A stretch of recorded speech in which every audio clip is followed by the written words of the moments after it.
Bismillahirrahmanirrahim. Assalamualaikum warahmatullahi wabarakatuh. Pada kesempatan ini, kami akan memaparkan hasil dari tugas besar kami dalam mata kuliah Perancangan Sistem Informasi dengan judul Perancangan Sistem Informasi Manajemen Layanan pada JRX Pool NKV berbasis POS dan IoT. Proses perancangan sistem informasi ini masih terkait dengan tugas sebelumnya, yaitu proses bisnis dengan studi kasus yang sama. Tujuan dari presentasi ini adalah untuk menyajikan secara komprehensif hasil analisis dan perancangan sistem yang telah kami lakukan sebagai solusi atas tantangan operasional yang dihadapi oleh Ekpool NKV.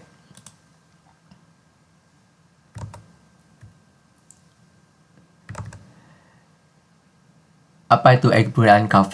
Ekpool NKV adalah sebuah usaha yang unik menggabungkan hiburan biliar dengan kafe dan sangat populer di kalangan Gen Z.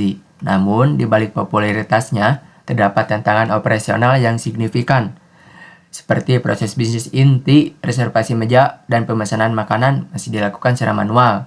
Hal ini dapat menyebabkan berbagai masalah seperti antrean panjang, miskomunikasi antar staf, dan inefisiensi dalam pengelolaan pesanan. Dampak negatifnya jelas, pertumbuhan bisnis terhambat, dan yang terpenting, kepuasan pelanggan menurun.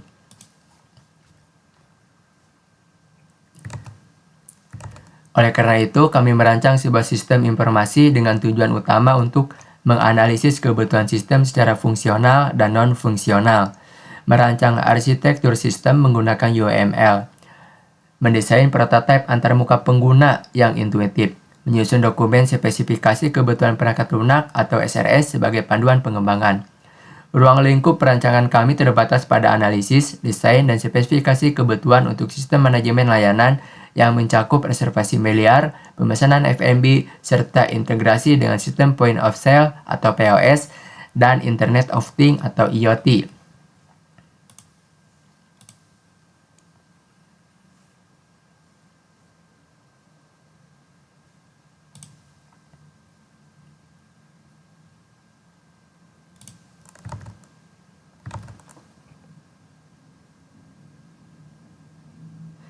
Studi kebutuhan sistem, profil organisasi.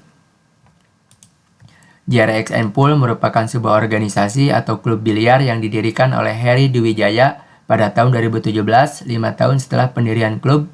Tepatnya pada tahun 2022, JRX Pool memperluas jangkauannya dengan membuka JRX Pool NKV yang berlokasi di Kebon Kawung, Bandung. Pendirian ini berawal dari hobi Heri Dwijaya dalam bermain biliar, yang kemudian berkembang menjadi sebuah visi besar untuk memajukan olahraga biliar di Indonesia. Seperti yang sudah dijelaskan, JRX Pool NKV ini menghadapi tantangan operasional akibat proses manual.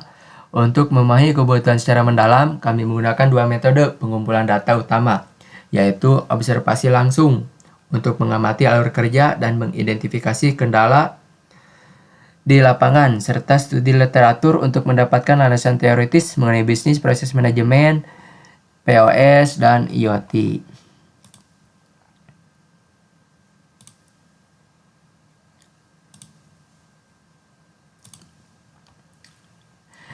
Dari analisis tersebut, kami mengidentifikasi beberapa kebutuhan fungsional utama yang harus dipenuhi oleh sistem. Pertama, manajemen reservasi meja biliar. Sistem harus mampu mengolah reservasi, menampilkan status ketersediaan meja secara real-time, menghitung durasi, hingga mengakhiri sesi secara otomatis. Kedua, manajemen pemesanan F&B. Sistem harus dapat mencatat pesanan, menampilkan menu, mengirim pesanan ke dapur melalui kitchen display system, dan melacak status pesanan. Ketiga, manajemen transaksi. Sistem harus mendukung pembayaran tunai dan non-tunai, serta mencetak struk secara digital. Integrasi sistem, ini adalah kunci dari solusi kami. Sistem harus terintegrasi dengan perangkat POS dan teknologi IoT untuk kontrol lampu meja biliar secara otomatis. Pelaporan dan analisis ini merupakan opsional, tapi sistem juga harus mampu menghasilkan laporan penjualan dan analisis penggunaan meja untuk mendukung pengambilan keputusan secara efektif. Selain fungsionalitas, kami juga mendefinisikan kebutuhan non-fungsional untuk memastikan kualitas sistem. Seperti kinerja, sistem harus responsif dengan waktu tanggap di bawah 2 detik, keandalan, kami menargetkan uptime minimal 99,5% dengan mekanisme backup data yang andal. Usability, antarmuka harus intuitif dan mudah digunakan oleh seluruh staf. Keamanan, sistem harus dilengkapi dengan autentikasi, otorisasi, dan perlindungan data yang kuat.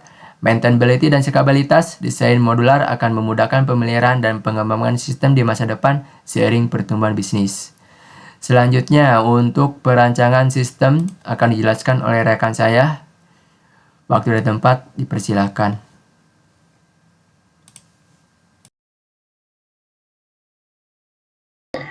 Oke, baik. Di sini penjelasan terkait dengan use case diagram dan juga deskripsi atau naratif use case itu. Yang pertama, di sini ada 5 aktor ya. Ada kasir, pelanggan, staff kitchen, sistem IoT, dan juga staff floor.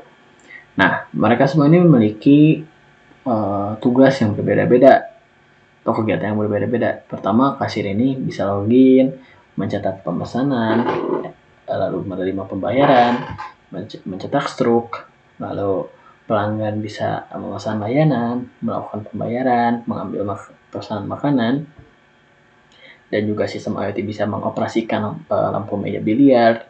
Staff kitchen bisa menerima catatan pesanan, menyiapkan pesanan makanan, dan staff floor bisa menyiapkan meja biliar. Lalu di sini ada use case diagram dan deskripsi. Contoh ini adalah salah satu contoh dari use case pemesan layanan, di mana aktornya adalah pelanggan, deskripsinya proses pemesanan layanan meja biliar atau makanan, dan pembayaran di kasir. Preconditionnya, pelanggan telah memilih layanan, data pesanan telah tercatat di sistem pos.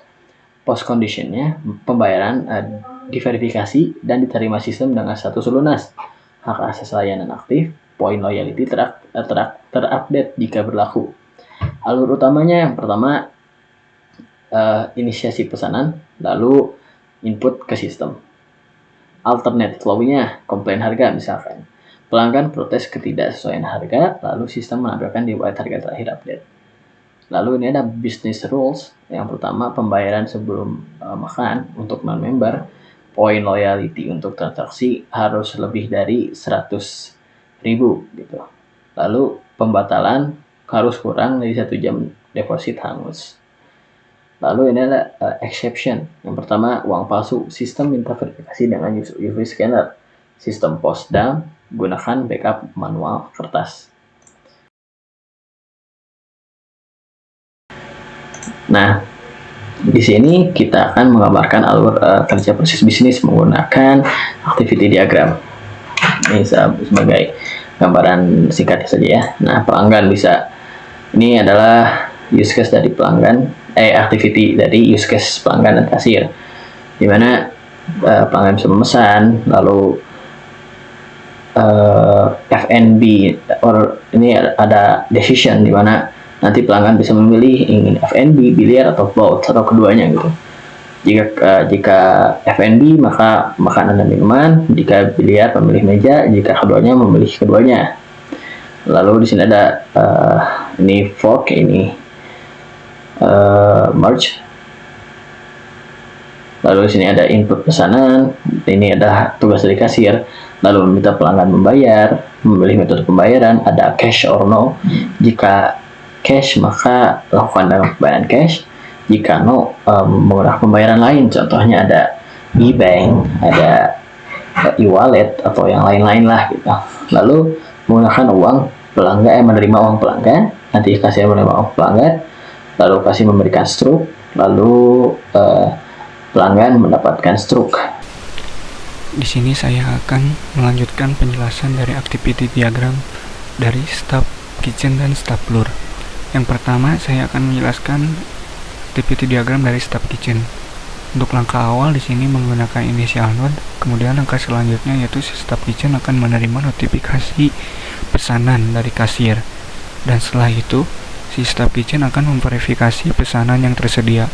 Kemudian di langkah selanjutnya ada decision yang dimana ada suatu permasalahan tersedia atau tidak, dan jika tersedia, si staff kitchen akan melanjutkan ke tahap berikutnya, yaitu melakukan quality control 3 tahap.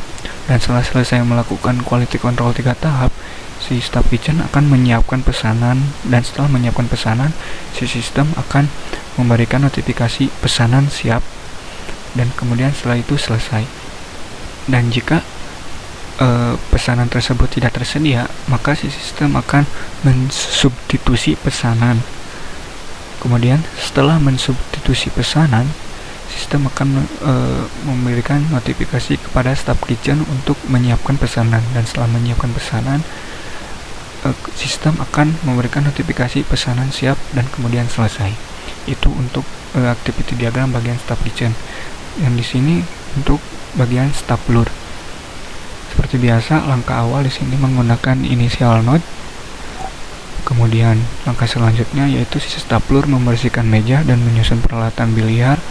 Kemudian ada decision di sini yang dimana ada permasalahan. Jika bermasalah pada meja biliar, si sistem akan memberikan notifikasi ke maintenance, kemudian akan mengalihkan ke meja cadangan. Setelah itu si sistem akan mengirimkan sinyal notifikasi kepada stapler untuk menyiapkan peralatan, dan setelah menyiapkan peralatan, sistem akan mengupdate status menjadi ready dan meja siap digunakan. Dan jika tidak bermasalah, si stapler akan melanjutkan menyiapkan peralatan seperti stick, bola biliar, dan lain sebagainya. Setelah menyiapkan peralatan selesai, kemudian sistem akan mengupdate status menjadi ready atau siap dimudahkan, dan setelah itu selesai. Mungkin segitu penjelasan activity diagram dari staff kitchen dan stapler. Mohon maaf bila ada kesalahan. Sekian dan terima kasih.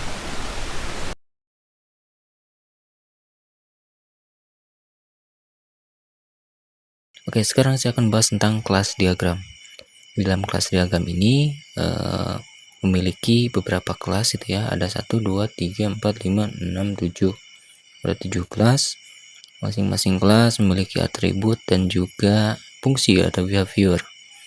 Nah, setiap atribut memiliki tipe datanya masing-masing. Contohnya di sini pada full table terdapat atribut full table ID gitu ya, dimana ini tipe datanya int, ada name, tipe datanya string. Contoh fungsi di sini ada get full table, add new table, update table, juga delete table. Begitu juga pada kelas-kelas lain sama ya, memiliki atribut dan juga fungsi. Mungkin itu untuk penjelasan pada kelas diagram.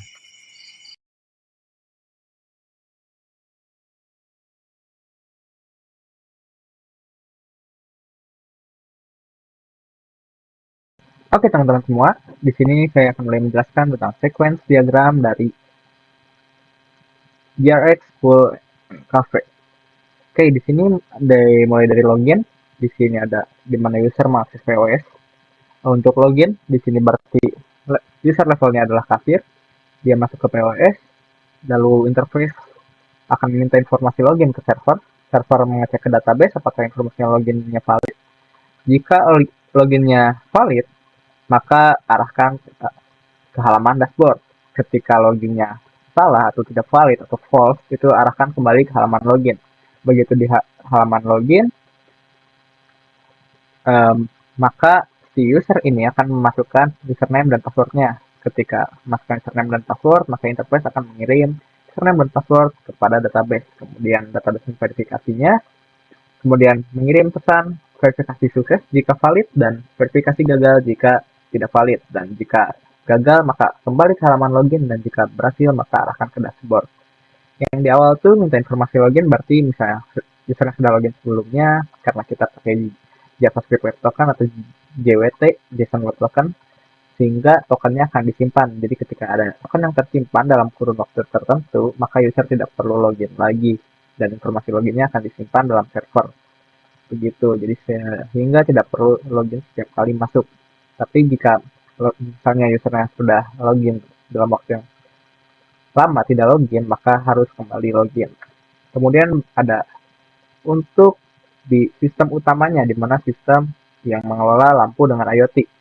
Di sini berasal dari customer yang booking biliar. Di sini kita semuanya satukan dalam satu frame opsional, karena ini merupakan kegiatan yang opsional dari keseluruhan kegiatan di JRX Pool and Cafe ini, karena bisa saja dia hanya pesan makanan, hanya tidak main biliar, dan bisa saja dia hanya main biliar, atau misalnya dia hanya datang saja dan tidak melakukan apapun, hanya ngobrol dengan teman-temannya bisa saja. Jadi di sini opsional. Pertama, mulai dari customer booking biliar, kemudian kasir akan lihat info meja di dashboard, apakah ada meja yang kosong atau tidak. Kemudian jika mejanya tersedia, maka kirim info booking ke server. Jika tidak, maka infokan bahwa meja kosong berikutnya akan tersedianya kapan. Jadi ditahan dulu, di hold sampai ada meja kosong berikutnya. Kita lanjut ke skenario jika meja tersedia. Jika mejanya tersedia, maka server menyimpan info booking dan juga membuat invoice, di mana info booking disimpan ke database dan invoice dikirim ke interface. Kemudian interface akan mencetak invoice dan memberikan invoice-nya kepada customer, dan kemudian lanjut dengan customer yang melakukan payment.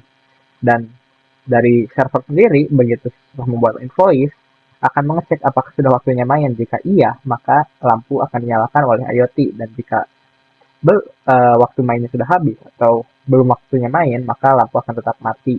Begitu. Oke, berikutnya kita akan bahas tentang interface-nya atau desainnya, mockup desainnya. Pertama, desain halaman login, kemudian dashboard-nya, di mana di dashboard ini bisa melihat aktivitas terbaru, bisa melihat juga grafik misalnya per jam, jumlah meja yang tersedia, digunakan penghasilan per hari, dan sebagainya. Kemudian ada cafe management, di mana manajemen cafe ini terdapat, kita bisa memesan kopi atau makanan atau apapun itu yang tersedia di JRX Pool and Cafe ini, termasuk layanan-layanan lainnya. Di sini juga ada menu, di mana di menu itu ada CRUD atau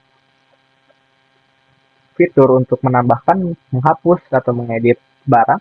Kemudian ada order untuk melihat back office-nya atau report dari order-order yang ada. Kemudian juga ada billiard management-nya, di mana di billiard management ini akan ada tersedia meja-meja yang tersedia di mana kita bisa melakukan reservasi. Oke, untuk dari saya sekian. Akan di sini terdapat penutup, rekomendasi. Jadi kesimpulannya adalah sistem informasi yang dirancang mentransformasi operasional manual menjadi efisien dan terotomatisasi. Dengan adanya fitur-fitur terotomatisasi ini, otomatis akan mengatasi bottleneck yang terjadi, meningkatkan akurasi data yang dimiliki oleh JRX Pool and Cafe, mempercepat proses yang terjadi di JRX Pool and Cafe ini agar tidak terjadi hambatan atau bottleneck, dan human error dapat dikurangi. Kemudian modal UML, SRS sebagai cetak biru pengembangan akan membantu pengembangan agar pengembangan sistem kedepannya akan lebih terarah. Secara teknis, rekomendasi dari kami adalah pengembangan modular dengan teknologi yang tepat, pengujian yang komprehensif, dan integrasi yang kuat. Sedangkan dari manajerial dan operasional, pelatihan pengguna, manajemen perubahan, dan pemantauan kinerja, serta pengembangan berkelanjutan akan terus dibutuhkan untuk menjaga supaya sistem informasi ini tetap relevan di masa yang akan mendatang. Oke, mungkin sekian yang bisa saya sampaikan. Terima kasih.